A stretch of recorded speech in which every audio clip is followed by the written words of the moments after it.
Bismillahirrahmanirrahim.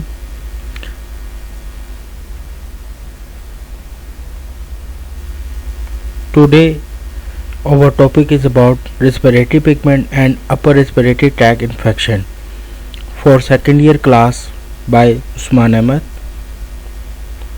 Now first we discuss about the learning objectives.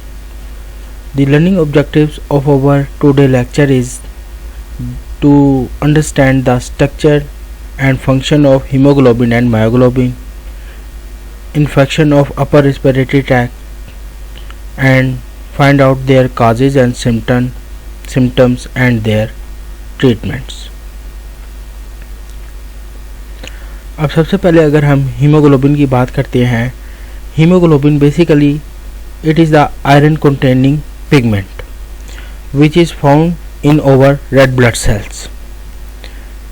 ये हमारे पास iron containing pigment है जो हमारे रेड ब्लड सेल्स के अंदर प्रेजेंट है और इसका बेसिक फंक्शन क्या होता है ये हमने पहले भी लेक्चर्स में पढ़ चुके हैं कि ये ऑक्सीजन को कैरी करता है। ये ऑक्सीजन कैरिंग प्रोटीन है जो ऑक्सीजन को कैरी करेगी और ट्रांसपोर्ट करेगी थ्रू आउट द बॉडी।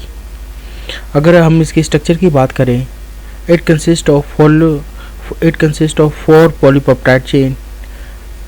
इसकी जो अगर हम इसका स्ट्रक्चर देखते हैं तो इसके ने क्वाटरनरी स्ट्रक्चर है और वो 4 चेनों का बना हुआ है, 4 पॉलीपेप्टाइड चेन्स का बना हुआ है।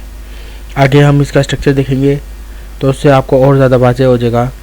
और बेसिक फंक्शन इसका क्या है, it transport the oxygen and it consist of 4 iron atoms in a haem group. जो इसमें हेम ग्रुप है, जो आयरन कंटेनिंग पिगमेंट है, उसमें 4 जो हैं आयरन के एटम्स प्रेजेंट होते हैं।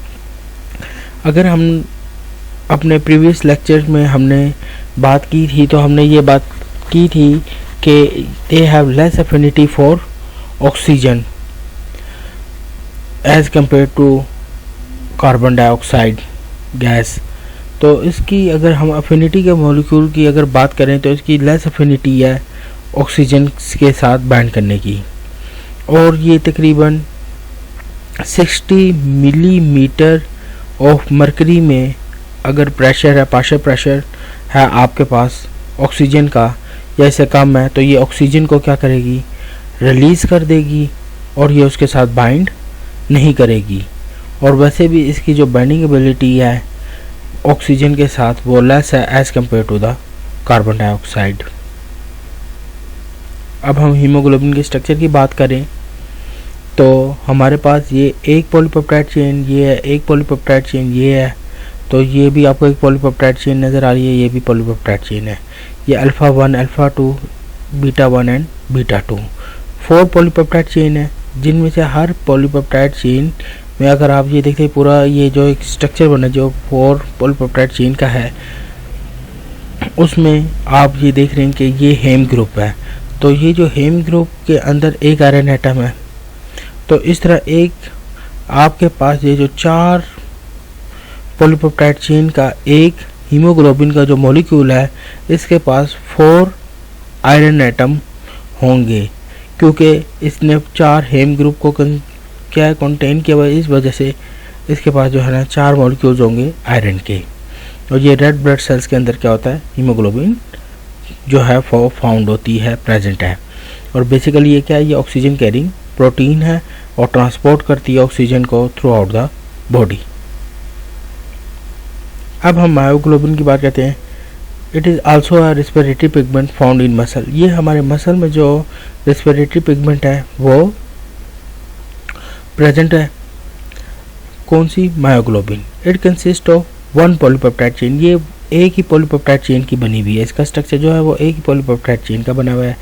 मायोग्लोबिन जो है वो स्टोर करती है ऑक्सीजन, और जब व्हेन द हीमोग्लोबिन एग्जॉस्ट हो जाए, और आप समझिए जब एग्जॉस्ट हो जाए और हमारे पास सप्लाई ना रहे ऑक्सीजन की, ऑक्सी हीमोग्लोबिन की अगर हमारे पास इस्तेमाल होगी है और अब हमारे पास जो है ऑक्सीजन की ज़रूरत है, टिश्यू में ज़रूरत है, आपकी बॉडी में ज़रूरत है, तो मायोग्लोबिन ने जो स्टोर की होगी ऑक्सीजन वो रिलीज़ होगी, और ताकि जो है आपकी जो डिमांड पूरी की जाए।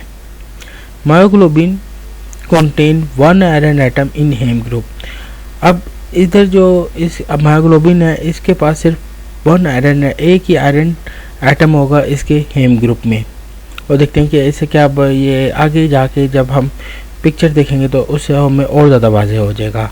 It has more affinity to oxygen, ये जो है ये ज़्यादा अफिनिटी रखता है as compare to haemoglobin oxygen से बाइंड करने की, और तकरीबन इतने लेस पार्शियल प्रेशर पे of oxygen 20 millimetre of mercury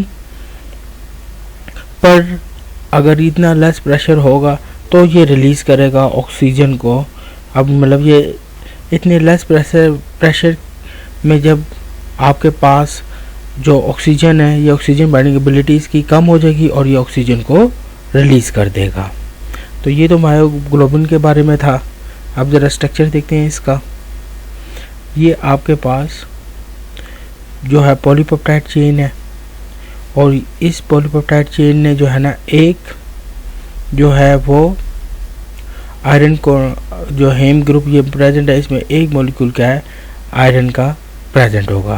और ये किसका स्ट्रक्चर है, ये मायोग्लोबिन का स्ट्रक्चर है। अब हम बात करते हैं अपर रेस्पिरेटरी ट्रैक्ट इन्फेक्शन की।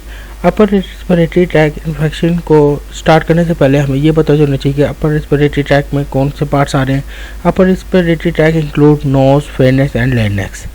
ये आपके पास जो नेजल कैविटी है, ये आपके पास नोज़ का हिस्सा आ गया, यहाँ से ये वाला हिस्सा आपके पास फेरिंक्स का, और इसके बाद ट्रैकिया से ऊपर जो सर्कुलर होलो सर्कुलर स्ट्रक्चर मौजूद होता है वो आपके पास लारिंक्स है। तो ये आपके पास जो है वो अपर रेस्पिरेटरी सिस्टम का हिस्सा है, और इसमें जो कॉमन डिसऑर्डर जो हम या कॉमन इन्फेक्शंस इंक्लूडेड है वो साइनसाइटिस है और ओटिस मीडिया है। अब बारी बारी हम इनको डिस्कस करते हैं। साइनसाइटिस से मुराद क्या है, inflammation of the nasal sinuses. Basically sinuses क्या है, कैविटीज़ है। ये वो कैविटीज़, कौन सी कैविटीज़ है, nasal sinuses are the holes present in the skull between the facial bone. ये आपकी जो फेशियल बोन है इनके दरमियान में जो ये कैविटीज़ प्रेजेंट है या होल्स प्रेजेंट है, इनको हम क्या बोलेंगे, साइनसिस बोलेंगे। और अगर ये इन्फेक्शन हो जाती है तो आप देख रहे हैं यहाँ पे ये फ्लूइड जो है, फ्लूइड ट्रैप हुआ हुआ है इनके साइनसिस में, इन होल्स के दरमियान। तो इस इन्फेक्शन को जो हम क्या कहेंगे, साइनसिस इन्फेक्शन। और इसकी वजह से क्या होता है कि आपको जो है वो नोज़िया भी होगी, पेन भी होगा, और सर में दर्द भी होगा, सर आपको भारी महसूस होगा। अब हम आगे देखते हैं इसके क्या सिम्टम्स हमें मिलते हैं। ये आपके जो है नेजल साइनसिस के हिस्से में जो है वो फ्लूइड ट्रैप हो जाता है, जिसकी वजह से आपको ये साइनसाइटिस की बीमारी हो जाती है। साइनसाइटिस के अगर काजेस देखें तो कोल्ड और वेट एनवायरनमेंट, अगर तो सर्दी है और वेट एनवायरनमेंट है, डस्ट पार्टिकल या स्मोक, इसकी वजह से क्या है आपको ये आपके जो साइनसिस है उसमें जो है म्यूकस जो है प्रोड्यूस होगा और वो फिल्ड हो जाएगा, जिसकी वजह से आपको जो है दुश्वारी होगी, सांस लेने में भी दुश्वारी होगी। तो ये जो आपको बीमारी हो जाएगी। इसके सिम्टम क्या है, थिक पस लाइक डिस्चार्ज फ्रॉम नोज। आपके जो आप जो समझे कि आपके जब नोज़ पे ये जो फ्लूइड जो है या म्यूकस जो डिपॉजिट हो जाएगा, तो उसकी वजह से आपको क्या है, जो स्पिट या जो थूक जो आप वो जो आप रिमूव करेंगे उसके अंदर क्या होगा, पस भी उससे निकलेगी।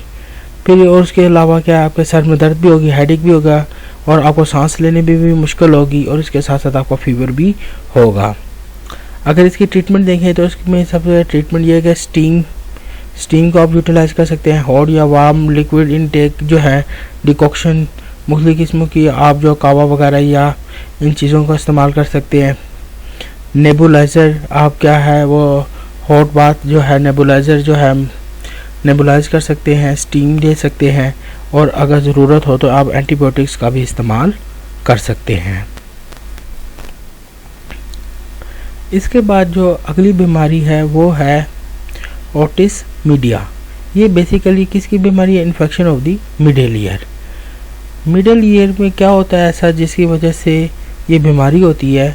बेसिकली क्या होगा, उधर आपके पास जो फ्लूइड है या म्यूकस है वो एक्यूमुलेट हो जाएगा, जिसकी वजह से आपकी जो ऑडिटरी कैनाल है, जो स्टेन ट्यूब है, वो ब्लॉक हो जाएगी और जिसकी वजह से आपको जो है टेम्परेरी डेफनेस और मुख्तलिफ किस्में और टेम्परेरी डेफनेस हो सकती है और आपको पेन भी होगी और जिसकी वजह से सुनना भी आपको मुश्किल होगा। क्या है ये? Infection blocks the eustachian tube auditory canal which causes the accumulation of the fluid in the middle ear. Basically वो म्यूकस पर डिपॉजिट हो जाएगा जिसकी वजह से आपको सुनना मुश्किल हो जाएगा। अब देखते हैं कि इसके क्या काजेज हैं। ये पहले तो आप ये देखें, ये आपके पास ईयर का स्ट्रक्चर है और ये आप देखें कि ये आपके पास यूस्टेन ट्यूब है जो आपके ऑडिटरी कैनाल है। उस ऑडिटरी कैनाल पे क्या हो रहा है, ये फ्लूइड जो है वो फ्लूइड ट्रैप हो गया। ये यहाँ पे ये देखें, ये आपको वाज़ेह करके दिखाया जा रहा है कि फ्लूइड ट्रैप हो गया, जिसकी वजह से आपको क्या होगा, आपको सुनाई देना आपको कम सुनाई देगा या आपको पेन भी यहाँ होगी। और हम देखते हैं और क्या सिम्टम्स होते हैं जब ये बीमारी अगर हो जाए। काजेज़ में इसके अगर हम देखें तो इसकी काजेज़ भी यही हैं कि या आपको कोई माइक्रोबियल इन्फेक्शन हो गया, डस्ट पार्टिकल इंटर हो गए हैं, या फिर अनहाइजेनिक कंडीशन की वजह से जो है कि कान जो में मैल हो जमा हो गई है, जिसकी वजह से जो है आपको ये इन्फेक्शन हो गई है। इसके अगर हम सिम्टम देखें तो सिम्टम में आपने ये याद रखना है कि आपके कान में दर्द होगी, पेन ही नहीं या स्वेलिंग हो जाएगी कान में, और आपको जो है टेम्परेरी डेफनेस, आपको सुनाई भी आपको कम देगा, या आपका जो है ना आपको सुनाई जो है बिल्कुल नहीं देगा, या फिर टेम्परेरी डेफनेस से मुराद यही है कि आपको सुनाई कम देगा। अब इसकी जो ट्रीटमेंट है बेसिकली हम क्या कहते हैं, यूजुअली जो है वो फ्लूइड को जो है हम जो उसमें म्यूकस जो डिपॉजिट हुआ उसको हम रिमूव करते हैं 2 से 3 दिन के अंदर। जो है वो अगर आपने एंटीबायोटिक नहीं इस्तेमाल करी तो हम क्या करेंगे, उसको फ्लूइड को जो है वो वहाँ से हम रिमूव कर लेंगे।